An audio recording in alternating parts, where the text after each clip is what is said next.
Men of Reddit, what are some things a mom should know while raising a boy? Keep your promises, especially the small ones that are easy to let slip, and when you break or slip up on one, directly acknowledge it with them and apologize while trying to make amends. Even especially, really, if they don't remember. Raising a child that keeps their word is 100% modeling, not lecture. You have to show them how to build those skills by demonstrating them daily, while reinforcing that with direct explanation of what you're doing or thinking in relevant contexts. Simply put, don't hold them or yourself to a standard of perfection or pure honesty. Expect accountability and integrity, even in failure or mistakes. It's just as important how we handle when we fail through our own mistakes as trying to avoid making them. Don't judge his girlfriend's looks. My mom automatically assumed all of my exes with big titties had STDs. It's good to be involved, but don't be overbearing. The most stressed out and repressed guys I knew growing up were always the ones whose mothers controlled every aspect of their lives. Also, have trust and tell him you love him. When changing a diaper, have the new one ready, and cover the ween. Cold air hits and they pee. Help him to understand you can't mask Bo, especially by using half a can of deodorant. Most men are task-orientated and this isn't really different while we're growing up. Don't drop hints. Don't get angry at your son not taking hints. Give him an actual instruction. Once you've finished what you're doing, can you take the bins out for me? We'll get a much better response than take the bins out now, and a much better response than nobody ever helps out around the house. The bins are getting full, guess I'll do it myself. Even if you're frustrated, or feel that way, give tasks, not hints. And in doing so make sure they're aware that their current task interest isn't any less important than your frustration. Of course, this is different if it's the second, third, fourth time you've asked. But never lead with the hint or the do it now. Also, we tend to queue up tasks in our heads. If you ask us to do something, then something else, and something else, we will mentally plan what we're going to do, and give it an order of importance, and get to the jobs in that order. If you ask us to take out the bins, change the bulb in the kitchen and push the hoover round, don't nag us about the other two tasks while we're doing one of them. We're likely just doing it in the order that makes sense in our heads, even if it doesn't make sense in yours. Ladies, this applies to most of your husbands as well. If you want something to be done, ask for it to be done. Don't hint. Don't command, ask, and 9 times out of 10 it will get done providing they were raised even slightly right. Open a savings account and chuck $10 or $20 in there a week. It will help them out a ton in the future. Actually knock and wait. They might not be masturbating, but they still like their privacy. Otherwise they lock the door so you can't get in. They close themselves into a mental cage because you thought it was a great idea to just barge into little Timmy's room when he specifically stated that he doesn't like it when you do that.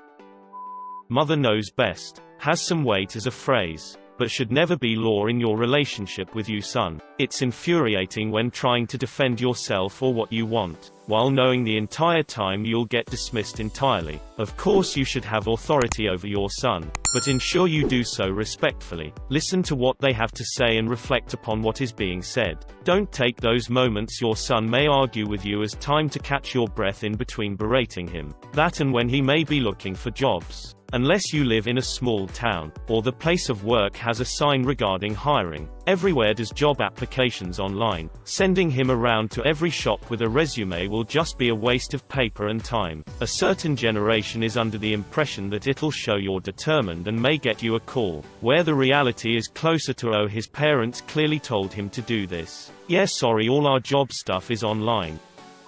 Don't tease your sons about any female friends. It usually leads to issues with them being unable to talk to you about things when they actually do like someone. This is one of the most important pieces of advice out there. My mom thinks every female friend I've ever had is a crush, when that's simply not the case. As such, I can't talk to her about female friends anymore. Make sure he knows girls are also people just like him so he doesn't be all awkward around them thinking they are some higher being. Figured that out myself after elementary school and now I can talk to anyone with ease. I have a young boy going on 3 years old, no matter the age. They're fascinated with their peens. Can confirm, I'm 24 and still fascinated by it. You are raising him to be a man someday. He's not your little boy forever. Banning him from leaving the house alone at age 12 until he's 16 because there's a single pedophile in the area isn't going to give him any good habits. The penis grows during puberty. My mom has little knowledge of male biology. When I was like 6 or 7, she teased me that my penis was too small. Of course it's small, I'm only 6. And it grows as I grow older. P.S. My wee-wee isn't small anymore. Have you shown her? No, I'm from Georgia, not Alabama. He'll pick up on all the frustrated expressions of all men are dogs and ain't no such thing as a good man narratives that you think escape the little guy's notice because you weren't talking directly to him. He may well grow up feeling like it's impossible to be a good man, so why try? Or devote an obsessive, unhappy, unhealthy portion of his life trying to prove you wrong and win your approval, or continually flip-flop between the two. Have a healthy relationship with your husband, boyfriend, girlfriend or whatever. Having a welcoming, stable, warm home is the very basis of being a positive influence on your children. Don't just focus on teaching him the good stuff. Focus as well on being a role model for him. This is the best piece of advice on here. Kids, follow examples, not advice. Do as I say, not as I do doesn't work on children. Do not take our blankets off in the morning when you try to get us to wake up. These apply to children in general. Please explain why things are being done, like why you're going to run errands, why he has to do the dishes, why he shouldn't eat all that sugar. It's very frustrating not to know. It's also important that you reward the good things he does, and punish the bad through deprivation of reward. You should also praise work ethic over talent, as that's the biggest predictor of success. Violent games does not make your kid violent. Shooting games will not make your kid a school shooter. If you and his father are not together or you have negative feelings towards his father, don't tell him all the time how much he reminds you of his father. Also, don't complain about the other parent in front of him. Not a gender issue, but seriously, that can really with a kid, especially if both parents are still in the picture. Then remember they love both of you, and if there's anything that'll cut a kid up, it's feeling like they have to choose between parents. Also, chances are when he's older he's likely to just choose neither of you and you'll wonder why he's so distant. Nothing interesting happened in school. If something interesting happened in school, we'd tell you. If you call for him in the other room, and he responds with yes, actually ask him to come rather than not saying anything. I'm a girl, and this is the most annoying shit ever. I always have to quit my game or they'll get mad too, and can even be for the smallest thing sometimes. If you knock on his door and he says, "Give me a minute," give him a minute. Don't just walk in. My dad always knocks and he immediately opens the door. If it's early in the morning, he'll just walk in assuming I'm still asleep. I told him it's his house and he can do what he wants. But one day he'll walk in on me dick in hand, and that's his problem, not mine. He's respecting your privacy by knocking and asserting his dominance by going in anyway. If you are arguing and he retreats to his own room or outside, don't follow along continuing the argument. Young people have a hard time expressing themselves and may need time to process their thoughts. Men are too often given the impression that they are only allowed specific responses, and unfortunately one of them is anger. As a teenager, I couldn't get away from my parents when we argued and I ended up feeling trapped.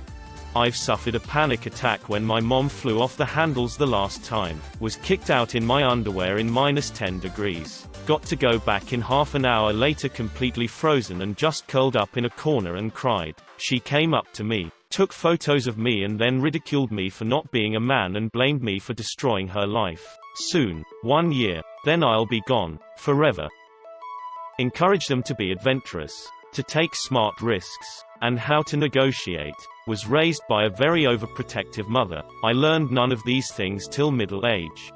I'm a 34-year-old female and was also raised this way, so unprepared for real life.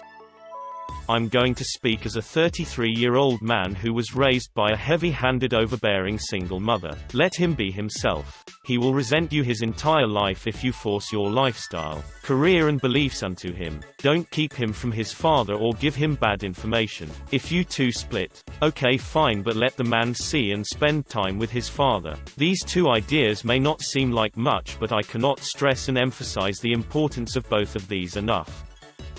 It's commonly thought that our fathers dictate how we see women, but you will be our first and greatest ideal of a woman. Don't screw that up. Our fathers dictate how we treat women and our mothers dictate how we see women. Same for the opposite gender. If you're in a same-sex marriage, make sure your kid gets some positive learning experiences with the absent gender. Let him get dirty. Let him fail. Let him make mistakes. Know that he'll make mistakes and make him embrace the consequences of those mistakes. You can either make sure your son is always safe or make him strong. It is best for him to be strong. It is also important to note, would you rather your son be liked by you or by other people? Sometimes, the two are not compatible. Knowing the difference is intellectually and emotionally hard, but important for you to do. Teach him to cook. My post-college roommate had his mom cook all of his meals. It was embarrassing to watch him try to operate a kitchen when he decided he wanted to make something of his own. When your teenage son suddenly wants to do his own laundry, let him. You do not need to be touching what he is trying to wash away. Really should encourage it regardless. It's an important life skill and he shouldn't learn to expect that his future girlfriend or wife do it for him.